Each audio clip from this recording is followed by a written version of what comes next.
Before we begin, let us know where you're listening from. After the story, rate it from 1 to 10. Now let's start.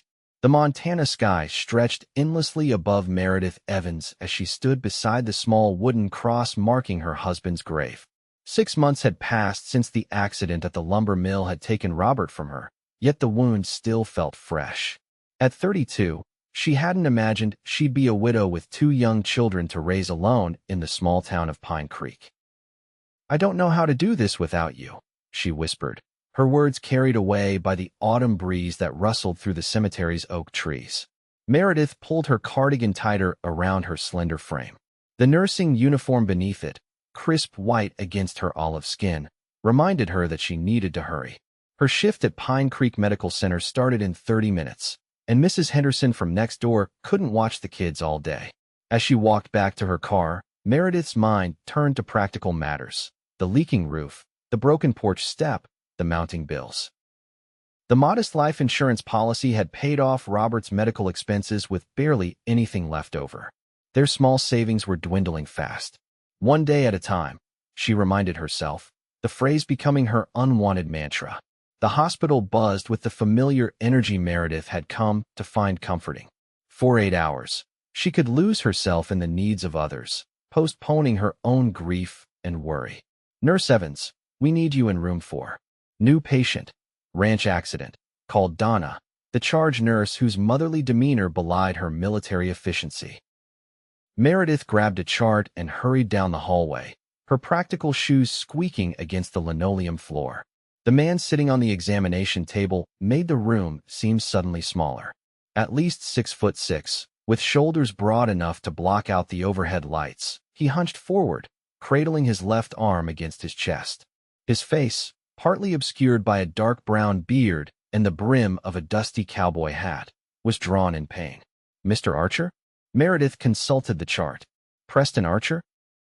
He looked up, and Meredith found herself caught in the gaze of surprisingly gentle eyes, a warm hazel that contrasted with his rugged appearance. "Yes, ma'am," he replied, his deep voice soft. "Though most folks just call me President. I'm Nurse Evans. What happened to your arm?" "Bull decided he didn't care for me much today," he said with a grimace that might have been attempting a smile. "Threw me into a fence post. Arm took the brunt of it." Meredith set the chart down and approached him, professional training overriding her momentary discomfort at his imposing size. "I'll need to take a look. Can you remove your jacket?" Preston attempted to shrug off his worn leather jacket, but winced at the movement. Without hesitation, Meredith stepped forward to help, gently easing the material over his injured arm. The simple act of assistance brought her close enough to catch the scent of hay, leather, and something distinctly outdoor and male. "Thank you," he murmured, his voice rumbling low. As Meredith examined his arm, she noticed the calluses on his hands, the faded scars that told stories of a life of physical labor. His forearm was already swelling and turning an angry purple. "Dr. Wilson will be in shortly, but I'm fairly certain this is broken. We'll need x-rays." Preston nodded, studying her with an intensity that made Meredith uncomfortably aware of the wisps of dark hair that had escaped her practical bonnet, of the shadows beneath her eyes that makeup couldn't quite conceal. "You're Robert Evans' wife?" he said suddenly. Meredith's hand stilled on his arm. "Yes," she replied, the word coming out more sharply than intended. "You knew Robert?" "Not well," Preston admitted. "But I remember seeing you both around town. I was sorry to hear about the accident." "Thank you," she said automatically, the response worn smooth from repetition over the past months. An awkward silence filled the room, broken only when Dr. Wilson entered, clipboard in hand. "Let's get you to X-ray, Mr. Archer," the doctor announced after a brief examination. As Meredith helped Preston stand, she was struck again by his sheer size. He seemed to occupy all available space in the room, yet there was nothing threatening about his presence. If anything, he moved with the careful precision of someone accustomed to navigating a world built for smaller people. "Thank you for your help, Nurse Evans," he said as he followed the doctor out. Something in his tone made Meredith look up, catching a final glimpse of those kind eyes before he disappeared down the hall. The remainder of Meredith's shift passed in a blur of patients, medications, and charting. By the time she signed out, exhaustion had settled deep in her bones. All she wanted was to collect her children, go home, and collapse. Fate, however, had other plans. "You've got to be kidding me," she muttered, turning the key in her car's ignition for the third time. The engine made a sickening, grinding noise before falling silent. Meredith rested her forehead against the steering wheel, fighting back tears of frustration. Another expense she couldn't afford. Another problem she had to solve alone. A gentle tap on her window startled her. She looked up to find Preston Archer standing beside her car, his left arm now encased in a blue cast.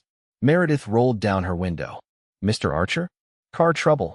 he asked, bending down to meet her eye level. "It appears so." Meredith sighed. "I'll have to call Mrs. Henderson to watch the kids a bit longer and find a mechanic who'll take payments." Preston straightened, adjusting his hat with his good hand. "I've got a truck.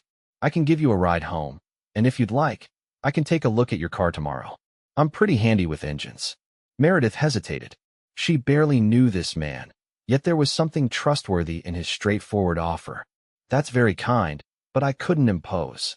"It's no imposition," Preston insisted. "Consider it thanks for patching me up." "All I did was take your vitals and help with your jacket," Meredith pointed out. "Dr. Wilson did the actual patching." A smile broke through Preston's beard, transforming his face. "Then consider it neighborly. Pine Creek's too small for neighbors not to help each other."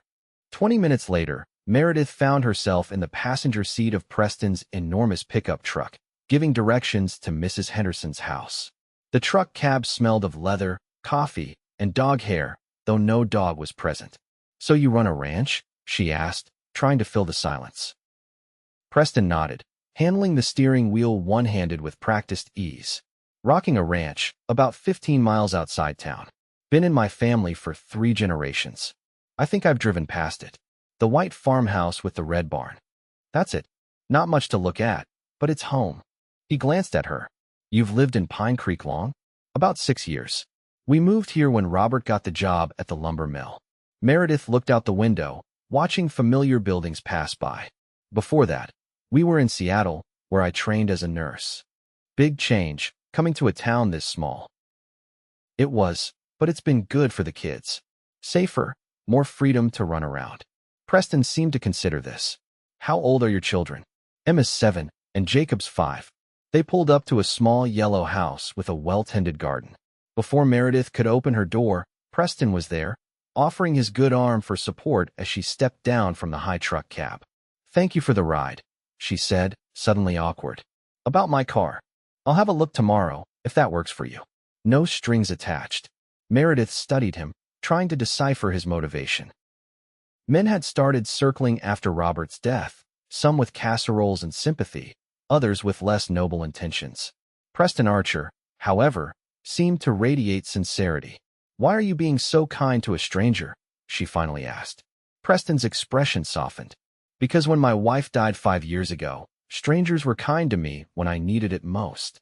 The simple honesty of his answer caught Meredith off guard. Before she could respond, the front door burst open and 2 small figures came running down the path. "Mommy," Emma called, her dark braids bouncing.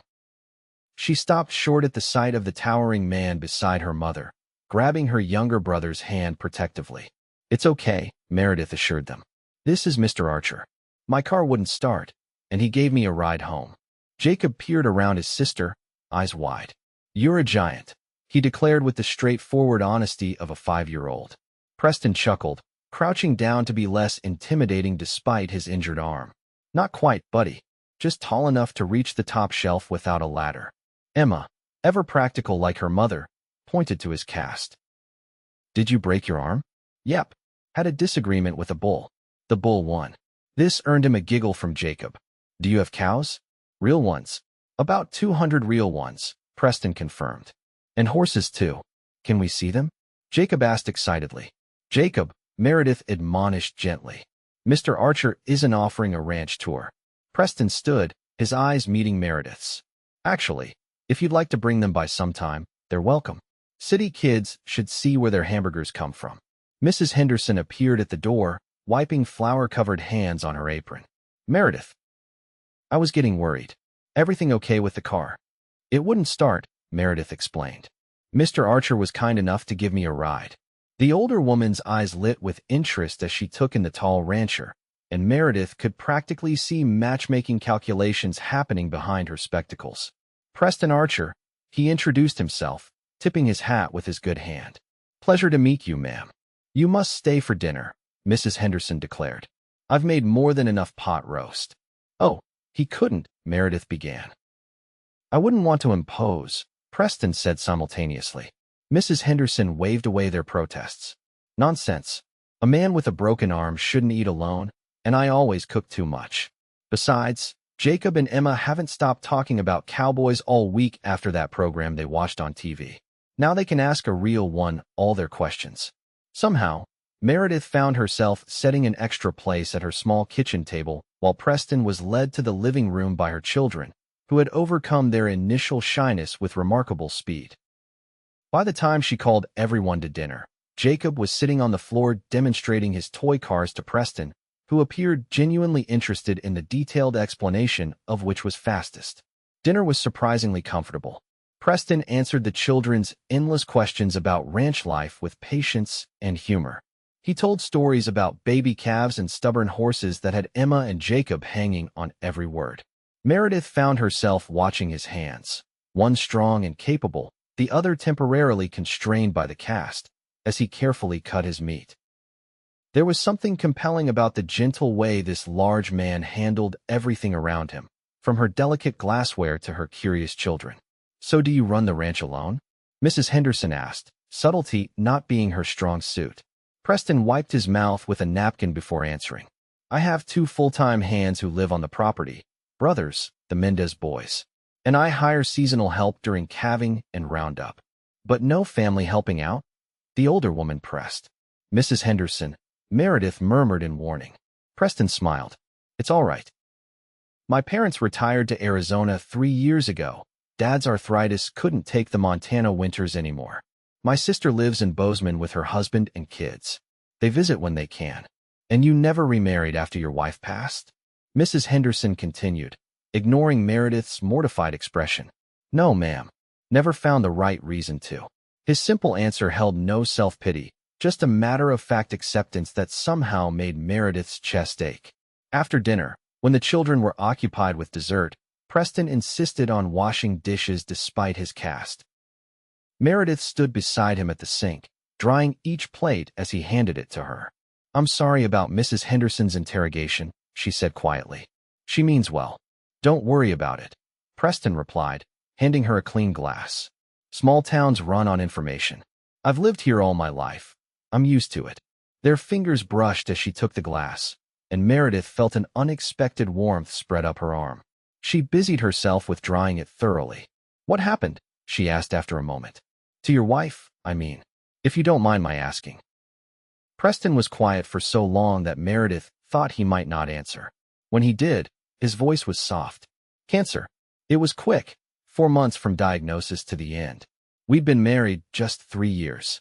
"I'm sorry," Meredith said, the inadequate words all she had to offer. "Thank you." He passed her another plate. "It changes you. Losing someone like that makes you realize what matters." Meredith nodded, understanding exactly what he meant. "Yes, it does." When the dishes were done and the children's bedtime approaching, Preston thanked them for dinner and prepared to leave. "I'll come by tomorrow around noon to look at your car, if that works," he said at the door. "You really don't have to," Meredith protested. "I can call a mechanic. And pay twice what you should." Preston shook his head. "Let me help. No strings attached, remember?" After he left, Mrs. Henderson didn't even try to hide her approval. "Now that's a good man, Meredith. Solid. You could do worse." "Martha," Meredith sighed, using the older woman's first name to emphasize her point. "He was just being kind. And I'm not looking for anyone." Mrs. Henderson patted her arm. "Of course not, dear. But sometimes people find you when you're not looking." That night, after tucking the children into bed, Meredith sat at her small desk reviewing bills. The roof would need to be fixed before winter. The property taxes were coming due. And now the car. She rubbed her temples, fighting off a headache. Robert had been the practical one, handling their finances with spreadsheets and careful planning. Meredith had always been more intuitive, relying on her instincts rather than calculations. Now she was learning budgeting the hard way. Her thoughts drifted to Preston Archer. There had been no pity in his eyes when he spoke of her situation, just understanding. He knew what it was to rebuild a life that had shattered unexpectedly. "Stop it," she told herself firmly. "The man offered to look at your car, not sweep you off your feet." Yet as she finally climbed into bed, Meredith found herself wondering what it would be like to be held by someone who moved with such careful strength. True to his word, Preston arrived at noon the next day.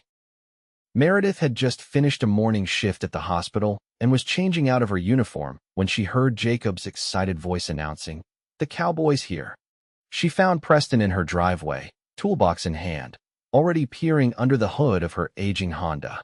He'd managed to roll up the sleeve of his flannel shirt despite the cast, revealing a muscled forearm dusted with dark hair. "Alternator looks okay," he was telling Jacob, who stood on tiptoes trying to see into the engine compartment. "Could be the starter. Can I help fix it?" Jacob asked eagerly. Preston glanced up, catching sight of Meredith approaching. Something in his expression shifted, a warmth entering his eyes that made her suddenly conscious of her casual jeans and hastily brushed hair. "Only if your mom says it's okay," Preston told Jacob. "Working on engines can get pretty messy." "Please, Mom." Jacob turned to her with pleading eyes. "I'll be super careful." Meredith couldn't help smiling. Her quiet, thoughtful son rarely showed such enthusiasm. "All right, but you have to do exactly what Mr. Archer tells you." For the next hour, Meredith watched from the porch as Preston patiently explained basic car mechanics to Jacob, letting the boy hand him tools and ask endless questions. Emma eventually wandered out to join them, though her interest was more in telling Preston about her science project on butterflies than in the car repair. "It's your starter," Preston finally announced, wiping his good hand on a rag. "I can replace it, but I'll need to pick up the part from the auto store in town." "How much will it cost?" Meredith asked, the ever-present concern about money creeping into her voice. Preston seemed to hesitate. "Tell you what, I've got some used parts at the ranch that might work. Let me check those first before you spend money on a new one." "I can't ask you to." "You didn't ask," Preston interrupted gently. "I offered. Besides, Jacob here has been a great assistant. Maybe he'd like to see the ranch while I look for that part." Jacob's head whipped around, eyes wide with hope. "Can we, Mom? Please." Emma joined in immediately. "I want to see the horses." Meredith looked between her children's excited faces and Preston's carefully neutral expression. Was this a play for her attention? But there was nothing in his manner to suggest ulterior motives, just a straightforward kindness she wasn't used to anymore. "All right," she found herself saying. "When?" "I'm free tomorrow," Preston offered. "It's Sunday, so I know you don't have a shift at the hospital." Meredith raised an eyebrow. "How do you know my schedule?" A slight flush appeared above Preston's beard. "Small town," he reminded her. "Plus, Donna at the hospital is my second cousin. She might have mentioned it." The next day dawned clear and crisp, a perfect autumn Sunday. Meredith dressed the children warmly and packed a small bag with snacks and extra clothes, falling into the habits of a mother always prepared for emergencies. Preston arrived in his truck promptly at 10, this time with a large, shaggy dog in the back seat. "That's Bear," he explained as the children rushed to greet the animal. "He's gentle as a lamb, despite his size." The ranch was everything a child's imagination could hope for: sprawling pastures, weathered barns, and real cowboys, the Mendez brothers, working with horses in a corral. The white farmhouse stood proudly on a small rise, surrounded by ancient cottonwood trees whose leaves had turned golden in the fall air. "It's beautiful," Meredith said honestly as Preston helped her down from the truck. "It's home," he replied simply. "Been in the family since my great-grandfather homesteaded here in 1889. The children were already racing toward the nearest fence, where several curious horses had gathered to investigate the newcomers. "Careful," Preston called. "Let me introduce you properly." The day unfolded with a natural ease that surprised Meredith. Preston showed them around the property, introducing them to gentle horses and calves that the children could pet. He found an old starter for her car in his workshop and explained to Jacob how they would install it. By mid-afternoon, they were sitting on Preston's wide porch, drinking lemonade while the children threw sticks for Bear in the yard. "You're good with them," Meredith observed, watching as Preston showed Emma how to hold her cup in both hands to avoid spilling. "Kids are straightforward," he replied. "They tell you what they need." It's adults who complicate things. Meredith smiled. That's very true. Did you always want children? Preston asked, settling back in his chair. The question was personal, yet it didn't feel intrusive coming from him. Yes, though I thought we'd have more. Robert and I planned for 4. Preston nodded, his eyes on the playing children. My wife, Kate, and I were trying when she got sick. We just started talking about baby names. The simple statement held such quiet grief that Meredith instinctively reached out, touching his hand where it rested on the armrest. I'm sorry you didn't get the chance. Preston turned his hand, briefly squeezing her fingers before releasing them. Life doesn't always follow our plans. No, Meredith agreed softly. It certainly doesn't.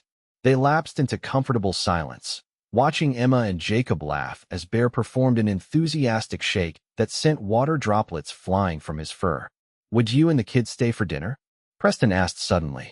Nothing fancy, just steaks on the grill. The Mendez brothers are visiting their parents in town, so it's just me tonight. Meredith hesitated, aware that accepting would shift something between them, move this from neighborly assistance to something more intentional. I don't want to be a charity case, she said finally, voicing the fear that had been nagging at her. Preston turned to look at her directly, his expression serious. Is that what you think this is? I don't know what this is, Meredith admitted. I'm a widow with 2 kids and more problems than solutions. You've been remarkably kind, and I'm grateful, but you're wondering what I want in return, Preston finished for her. Wouldn't you, in my position? He considered this, then nodded slowly. I would. Fair question. He looked out over his land, gathering his thoughts. What do I want? Honestly, Meredith, I've been alone a long time. Not just without a wife, but alone. This place is too quiet most days. Hearing children laugh here again, it reminds me what I'm working for. His honesty disarmed her. And me? Where do I fit in this picture? Preston's eyes, when they met hers, were direct and unguarded. You're the first woman since Kate who makes me think about possibilities instead of just getting through each day. I'm not asking for anything. I'm just enjoying your company and hoping you might enjoy mine. The simple truth of his words resonated with something in Meredith that had been dormant since Robert's death. The part of her that was not just a mother or a nurse or a widow, but a woman who might still have her own story to live. We'll stay for dinner, she said quietly. His smile was worth the risk. Over the following weeks, a pattern developed. Preston fixed Meredith's car as promised, but found other reasons to remain in their lives. He built new shelves in her kitchen when he noticed her struggling for storage space. He taught Jacob how to change a tire. He brought fresh eggs from his chickens and beef from his freezer, always presenting them casually, as if sharing his abundance was the most natural thing in the world. Meredith found herself looking forward to his visits, planning meals that would feed a man of his size, noticing when his hair needed a trim or when his limp from an old rodeo injury was more pronounced after a long day's work. The children adored him. Jacob followed Preston like a shadow whenever possible, soaking up knowledge about tools and engines and animals. Emma, initially more reserved, had been won over when Preston built her a butterfly house for her science project, spending hours helping her paint it in delicate colors. He likes you, Mom, Emma observed one evening as Meredith brushed her daughter's hair before bed. Likes you. Meredith's hands stilled momentarily. What makes you say that? Emma rolled her eyes with the exaggerated patience of a 7-year-old explaining something obvious. He looks at you the way Prince Charming looks at Cinderella in my book. And he always makes sure you eat first, even before him and us kids. Out of the mouths of babes, Meredith thought. Would that bother you? If Mr. Archer liked me that way? Emma considered this seriously. Would he be like our new dad? The question caught Meredith unprepared. That's not. We're just friends, Emma. But if you weren't just friends someday, Emma persisted. Would he live here with us? I don't know, sweetheart. That's not something I'm thinking about right now. But it wasn't entirely true. Meredith had begun to imagine what it might be like to have Preston's steady presence in their lives permanently, to have his strength to lean on, his quiet humor at the dinner table every night. The town had noticed their friendship, of course. Pine Creek thrived on gentle gossip, and a widow spending time with the eligible rancher was prime material. Meredith had endured knowing looks at the grocery store and not-so-subtle inquiries at church. Preston seemed unfazed by the attention. Let them talk. he said when she mentioned it. People will always find something to discuss over coffee. As November arrived, bringing the first snowfall and thoughts of the approaching holidays, Meredith found herself facing the grim reality of her financial situation. The hospital was cutting back hours, meaning her paycheck would be smaller. The roof had finally been repaired, but at a cost that had depleted her emergency fund. "You're worrying again," Preston observed one evening as they sat on her porch swing. The children were inside watching a movie, giving the adults a rare moment alone. "That obvious?" Meredith asked, tucking herself deeper into her coat against the chill. "Your forehead gets this little crease right here," Preston said, gently touching the spot between her eyebrows. The casual intimacy of the gesture made Meredith's breath catch. Over the past weeks, small touches had become more common between them. A hand at the small of her back, fingers brushing when passing dishes, a brief hug in greeting, but each one still sent a current of awareness through her. "I'm just trying to figure out how to make Christmas special for the kids without spending money we don't have," she admitted. "It's our first Christmas without Robert, and I want it to be good, but you're stretched thin," Preston finished for her. He hesitated, then said, "I have a proposition for you." Meredith raised an eyebrow. "That sounds ominous." He chuckled.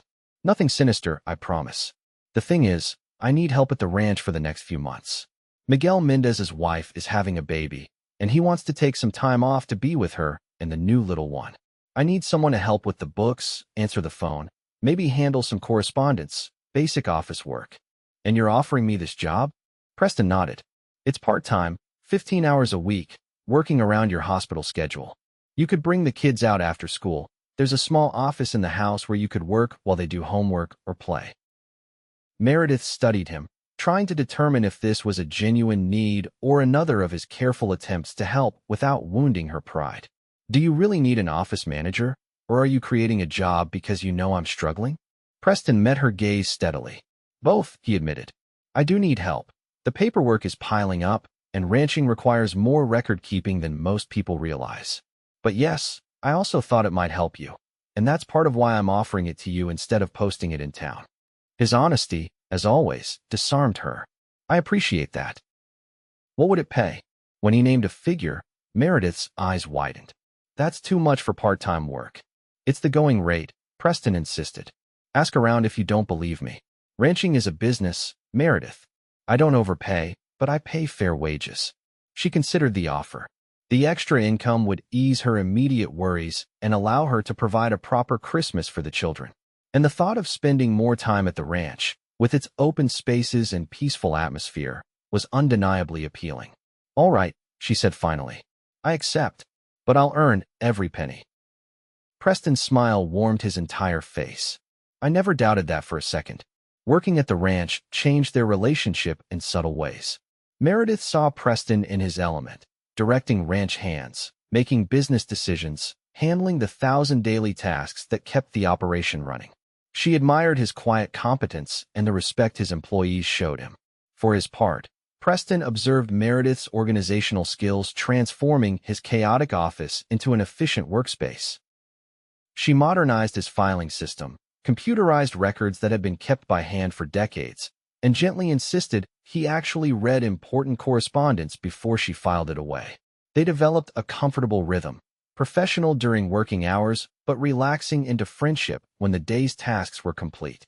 Often, Meredith and the children stayed for dinner, all four of them preparing meals together in Preston's spacious kitchen. One snowy afternoon in early December, Meredith was organizing receipts when she came across a folder labeled House Plans. Curiosity got the better of her, and she opened it to find detailed architectural drawings for a new home, larger than the current farmhouse, with modern amenities but a traditional style that would suit the ranch setting. That was supposed to be a surprise. Preston's voice came from the doorway. Meredith looked up, caught between embarrassment at snooping and confusion about why house plans would be a surprise for her. "I'm sorry, I was organizing and..." Preston crossed to the desk, looking down at the open plans. "It's all right. I was going to show you eventually." "You're building a new house?" He nodded, tracing a finger along the drawing.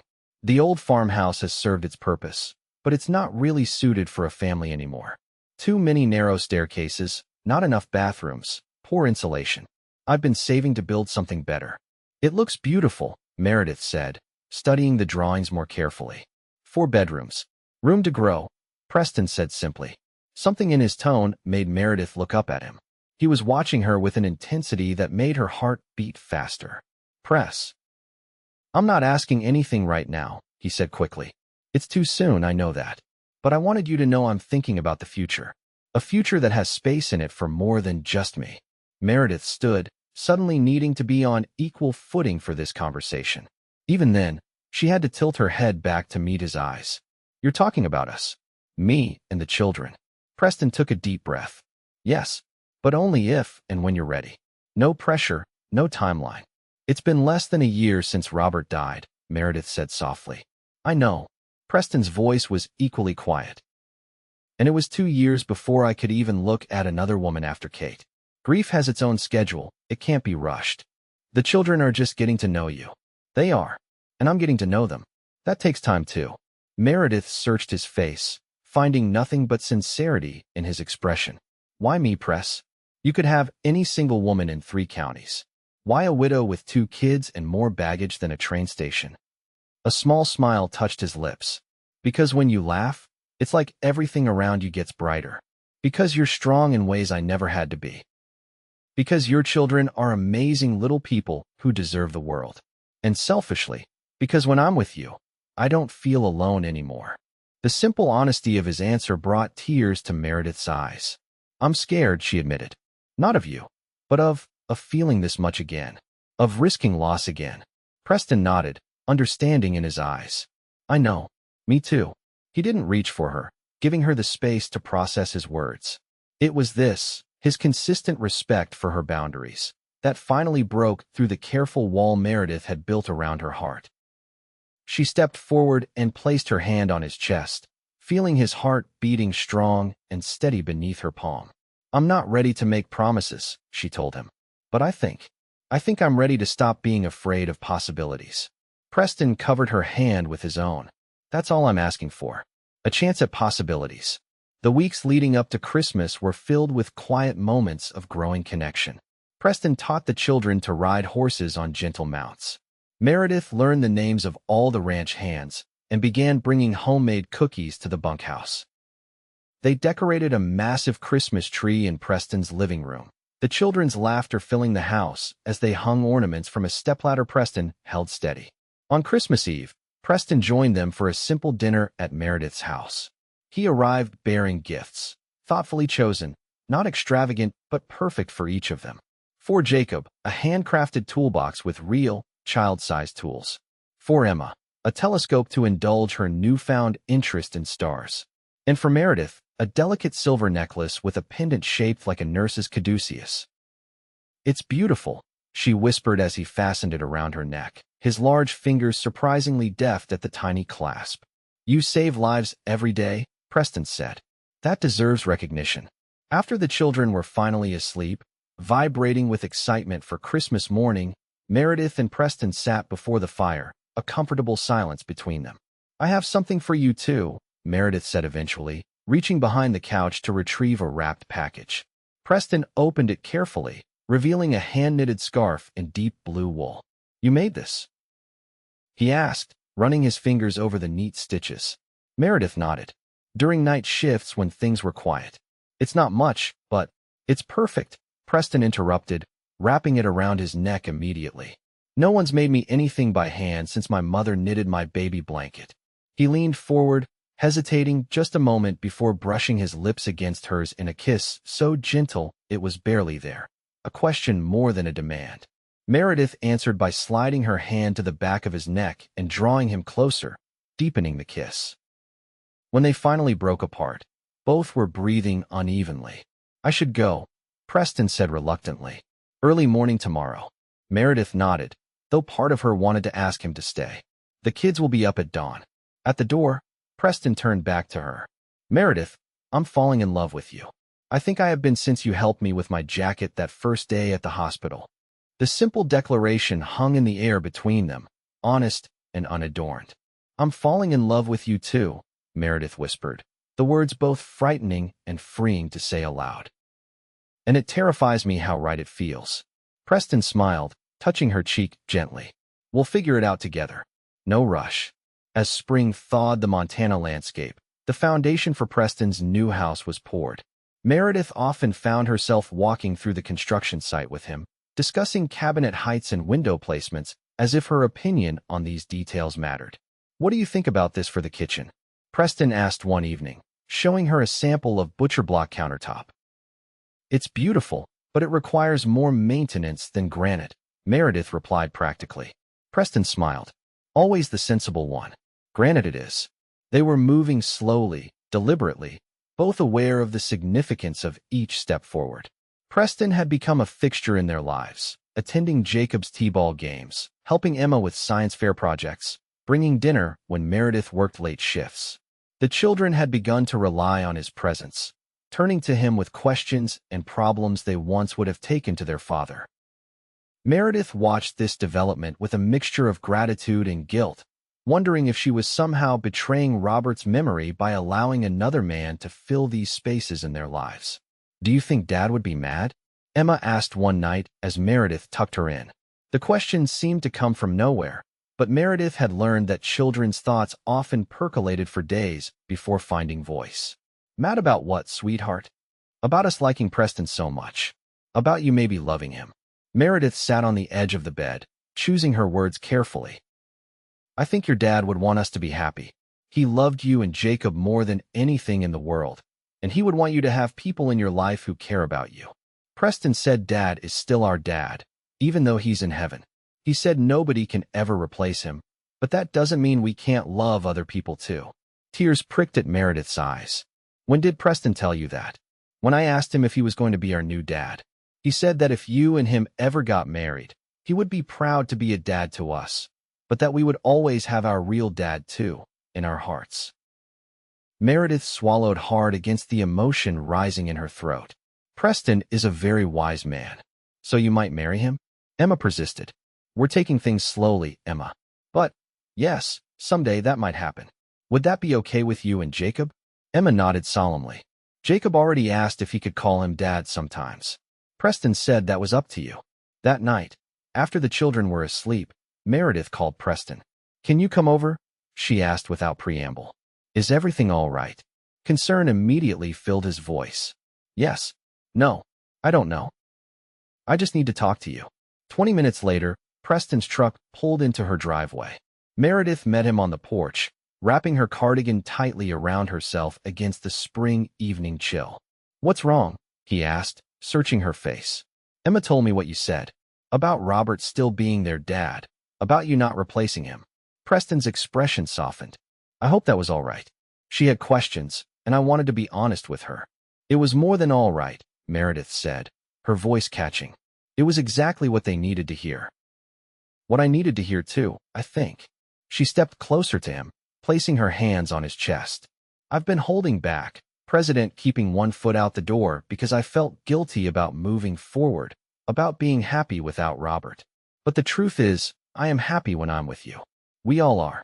Preston's hands came to rest on her waist, steady and warm. What are you saying, Meredith? I'm saying I love you.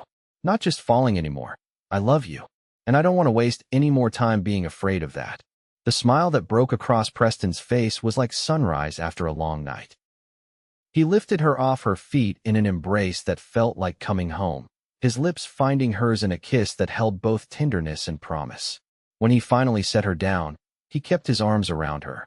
I was planning to do this properly, he said, reaching into his pocket. Had a whole speech prepared and everything. The small velvet box in his hand made Meredith's heart skip a beat. It was my grandmother's, Preston explained, opening it to reveal a vintage diamond ring, simple and elegant. I've been carrying it around for weeks, waiting for the right moment. He didn't kneel, instead holding the ring between them as they stood together on the porch where they had first begun to know each other. Meredith Evans, I love you and your children with everything I am. I want to build a life with you, to make a home where all of us can belong together. Will you marry me? Meredith looked into the eyes of this man who had entered her life when she least expected it. This gentle giant who had offered friendship before love, respect before desire, who had understood her grief because he had walked that same path. Yes, she whispered, and then louder. Yes, I'll marry you. The ring slid onto her finger as if it had been made for her.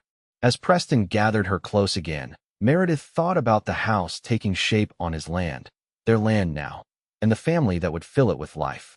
A widow and a widower, two children with memories of a father who would always be part of them, and perhaps someday, new little ones who would know only this blended family created from loss but built on love.